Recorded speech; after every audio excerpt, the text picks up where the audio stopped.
When is the last time you pandiculated?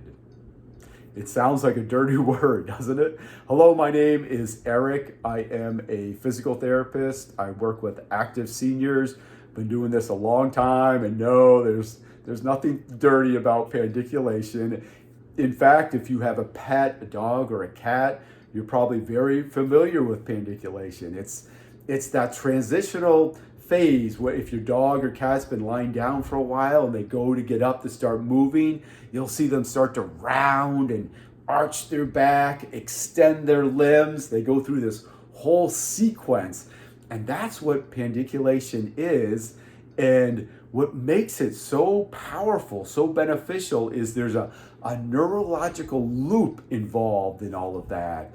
Let me give you an example. There's 3 steps of pandiculation. There's contracting the muscles, lengthening the muscles, and then relaxing the muscles. So just say your bicep muscles. Number 1, you contract it, really squeeze it hard. Then you lengthen the muscle, and then you just relax it, put it in a relaxing position.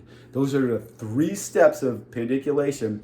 And what happens between those steps is a lot of communication from your brain all through your spinal cord to peripheral nerves to your muscles. And it's this neurological loop that almost re-educates your body on how to move properly, how to move efficiently and effectively. And again, if you watch your pets, they go through this pretty consistently. It happens in utero even. If you watch babies, they're pandiculating quite a bit, even little kids. And unfortunately, what happens as we get older, we all get into bad habits, compensatory patterns, poor postures, our activity level starts to decrease quite a bit, and we start to lose that pandiculation, that innate ability to reset and educate our body on how to move properly. So of course, the gist of my message is that we should all start pandiculating again.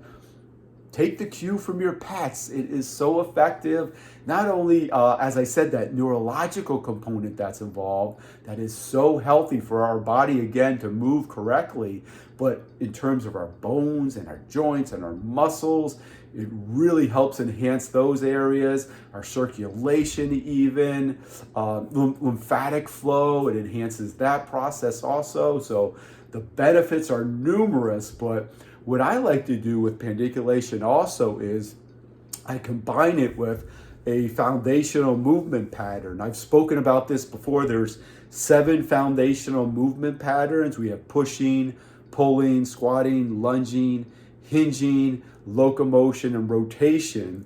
Those are 7 foundational movements. I call them the Magnificent 7. And all other movement patterns that we do, whatever you're doing on a daily basis, is comprised at least of one of those 7. So it's very critical that we're able to move in and out of these movement patterns, especially as we get older, because that's our lifeline for quality of life and independence. We have to be able to move in those patterns if we want to be able to do just daily activities as we get older.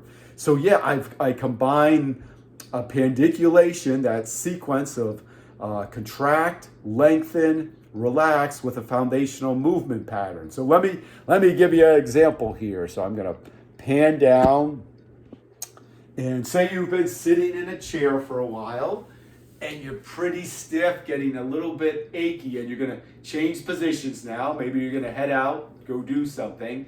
So you get up and you can go right into a pandiculation movement, just like your pets again. But again, let's add a foundational movement pattern. We're going to add hinging to this. So I'm going to hinge.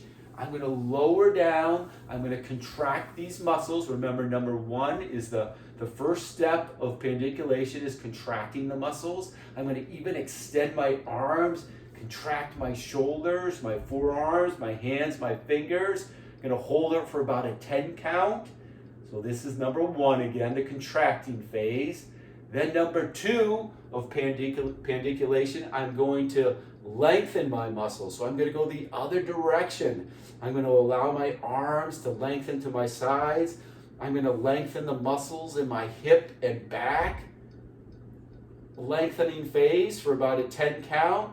And then the final step again is relaxation.